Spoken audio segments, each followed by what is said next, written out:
بسم اللہ الرحمن الرحیم۔ السلام علیکم ورحمۃ اللہ وبرکاتہ۔ ملکہ بلقیس اور ہدہد۔ آج سے ہزاروں سال پہلے جزیرہ عرب کے جنوبی علاقوں میں یمن کے گرد و نواح میں ایک شہر آباد تھا جسے سبا کہتے تھے، اور وہاں آباد لوگوں کو قوم سبا کہہ کر پکارا جاتا تھا۔ یہاں کے لوگوں کو اللہ تعالیٰ نے بہت سی نعمتوں سے نوازا تھا۔ ہر طرف پھل سے لدے درخت اور لہلہاتی فصلیں موجود تھی، مگر یہ قوم شرک میں مبتلا تھی اور سورج اور آگ کی پوجا کرتی تھی۔ جب وہاں کے بادشاہ شرجیل بن ملک کی موت ہوئی، اس کی بیٹی بلقیس نے حکومت سنبھالی۔ ملکہ بلقیس ایک نہایت قابل عورت تھی جس نے یمن پر 9 سال حکومت کی۔ دنیا کے مختلف علاقوں میں جو تجارت ہوتی تھی وہ ملک یمن کے باشندوں کے ہاتھوں میں تھی۔ یہی وجہ ہے کہ یہ قوم نہایت دولت مند تھی، مگر یہ وہ زمانہ تھا جب مشرق سے مغرب تک ایک عظیم الشان بادشاہ کی حکومت، جسے تاریخ میں حضرت سلیمان بن داؤد کے نام سے جانا جاتا ہے۔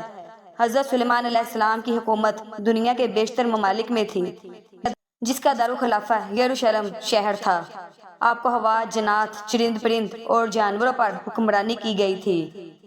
اب حضرت سلیمان علیہ السلام، ہدہد اور ملکہ بلقیس کا قصہ بیان کیا جاتا ہے۔ حضرت سلیمان علیہ السلام کے وضو کا پانی لانے پر ایک پرندہ ہدہد مامور تھا۔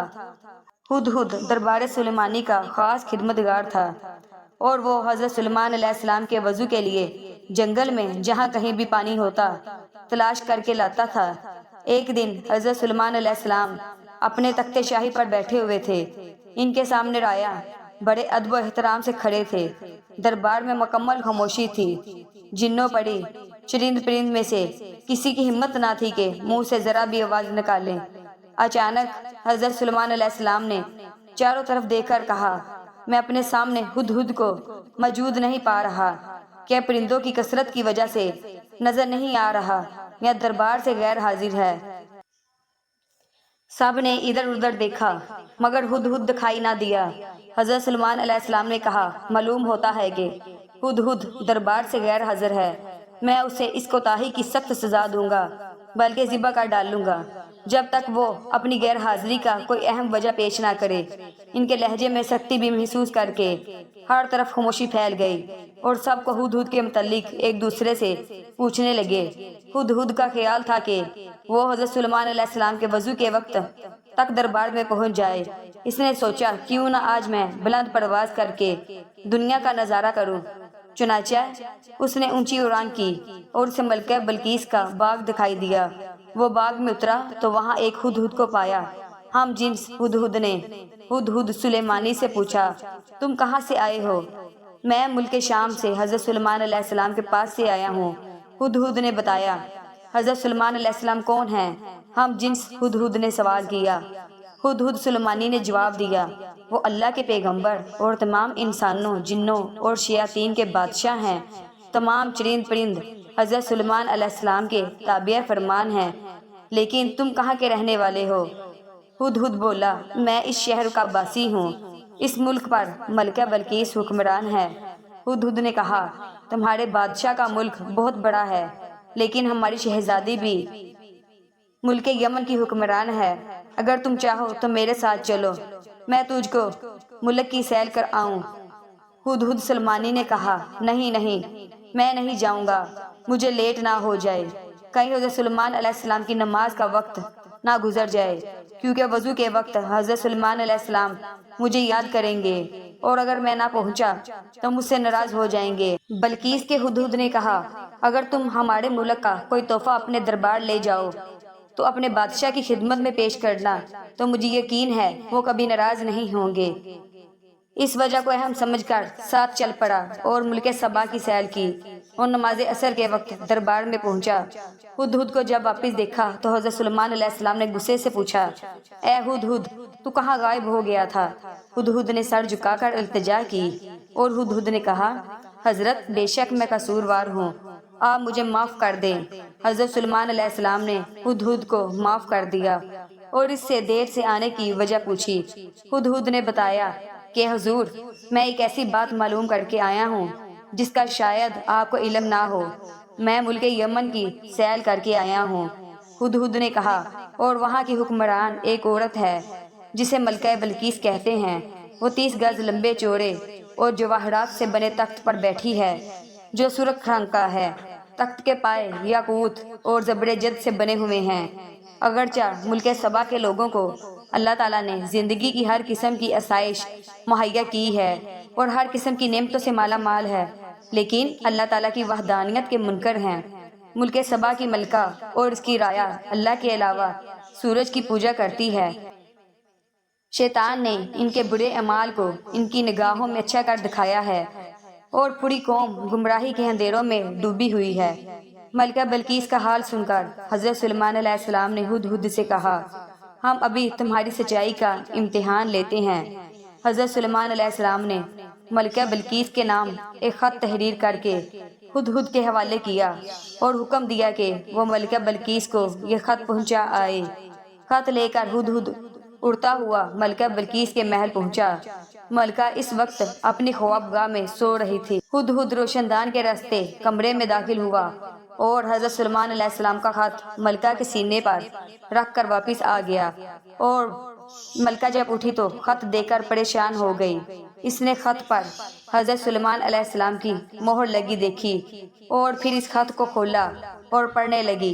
خط میں یہ لکھا تھا کہ اپنی طاقت اور قوت پر اتنا غرور و تکبر نہیں کرنا چاہیے، بلکہ اللہ کے آگے جھکنا چاہیے۔ اللہ کی رضا کو اپنا نصب العین اور اس کے احکام کی پابندی کرنا چاہیے۔ ملکہ بلقیس نے خط پڑھ کر اپنے درباریوں سے پوچھا کہ حضرت سلیمان علیہ السلام کون ہیں اور کہاں کے رہنے والے ہیں۔ درباریوں نے بتایا، حضرت سلیمان علیہ السلام بہت ہی طاقتور اور جلیل القدر بادشاہ ہیں۔ وہ خود کو پیغمبر کہتے ہیں اور دین حق کی دعوت دیتے ہیں۔ یہ سن کر ملکہ نے درباریوں کو حضرت سلیمان علیہ السلام کے خط کے بارے میں بتایا اور انہیں خط کی عبارت بتا کر ان سے مشورہ مانگا کہ اس خط کا کیا جواب دیا جائے۔ درباریوں میں سے چند بڑے ارکان حکومت نے کہا، ہمیں حضرت سلیمان علیہ السلام سے خوف نہیں کھانا چاہیے، کیونکہ ہمارے پاس بہت زیادہ جنگی ساز و سامان ہے۔ اگر انہوں نے ہمارے ملک پر حملہ کیا تو ہم ڈٹ کر مقابلہ کریں گے۔ اس کے باوجود آپ جو بھی مناسب سمجھیں فیصلہ کریں، ہم اس کی تعمیل کریں گے۔ ملکہ بلقیس نے درباریوں کی تجویز سن کر کہا، بے شک ہم طاقتور ہیں، لیکن کسی معاملے کا حل یہ نہیں کہ فوراً جنگ کے لیے تیار ہو جائیں۔ بہتر یہ ہے کہ چند قاصدوں کو بیشے قیمت تحائف دے کر حضرت سلیمان علیہ السلام کی خدمت میں بھیجا جائے۔ اس بہانے سے جائیں اور قاصد جا کر حضرت سلیمان علیہ السلام کی شان و شوکت کا بخوبی اندازہ لگائیں، اور اس بات کا بھی علم ہو جائے گا کہ حضرت سلیمان علیہ السلام ہم سے کیا چاہتے ہیں۔ اگر وہ سچ میں بہت ہی طاقتور بادشاہ ہوئے تو ان سے جنگ کرنا بے سود ہوگا۔ پھر ملکہ بلقیس نے قیمتی تحائف دے کر بھیجا، اور جب یہ حضرت سلیمان علیہ السلام کے دربار میں پہنچے تو انہوں نے قیمتی تحائف حضرت سلیمان علیہ السلام کی خدمت میں پیش کیے۔ حضرت سلیمان علیہ السلام نے تحائف دیکھ کر کہا، تم جو قیمتی تحائف مجھے دے رہے ہو، اس سے زیادہ اللہ تعالیٰ نے مجھے عطا کیے ہیں۔ میرے سامنے تمہارے ان قیمتی تحائف کی کوئی اہمیت نہیں ہے۔ ملک و حکومت اور مال و دولت میرا نصب العین نہیں ہے، صرف کلمہ و حق بلند کرنا ہی چاہتا ہوں۔ میری خواہش ہے کہ تمام احکامات الہی کی پابندی کریں۔ تم یہ سب تحائف واپس لے جاؤ اور جا کر اپنی ملکہ سے کہو، اگر اس نے میرے مقصد میں رکاوٹ پیدا کرنے کی کوشش کی تو میں ایک عظیم لشکر کے ہمراہ اس کے محل کی اینٹ سے اینٹ بجا دوں گا۔ قاصدوں نے واپس جا کر ملکہ بلقیس کو حضرت سلیمان علیہ السلام کا جواب بتایا اور ان کی شان و شوکت کا نقشہ کھینچ کر بتایا۔ پھر ملکہ بلقیس فکر مند ہوئی اور ایک بڑا وفد لے کر حضرت سلیمان علیہ السلام کے دربار میں پہنچ گئی۔ وہ ایک عظیم الشان تخت پر سفر کر رہی تھی۔ جب حضرت سلیمان علیہ السلام کو ملکہ بلقیس کی خبر ہوئی تو درباریوں سے پوچھا، تم میں سے کوئی ایسا شخص ہے جو ملکہ بلقیس کے تخت کو اس کے یہاں پہنچنے سے پہلے لے آئے؟ حضور، دربار کا وقت ختم ہونے تک میں بلقیس کا تخت یہاں لا سکتا ہوں، ایک جن نے ادب سے کہا۔ حضرت سلیمان علیہ السلام نے فرمایا، نہیں، یہ تو بہت وقت ہے، میں بہت پہلے ملکہ بلقیس کا تخت دیکھنا چاہتا ہوں۔ تمام درباری خاموش رہے۔ آخر وزیر اعظم برکھیا نے کہا، حضور، اگر اجازت ہو تو میں چشمے زدن میں ملکہ کا تخت لا سکتا ہوں۔ آپ نے وزیر اعظم برکھیا کو اجازت دی۔ اور وہ پلک جھپکنے کی دیر میں ملکہ بلقیس کا تخت وہاں لے آیا۔ آپ نے ملکہ کا خیر مقدم کیا، اس کے آرام و آسائش کا سامان مہیا کیا۔ ملکہ بلقیس حضرت سلیمان علیہ السلام کے حسن اخلاق سے بے حد متاثر ہوئی اور آپ پر ایمان لے آئی، اور پھر آپ سے اجازت لے کر واپس چلی گئی۔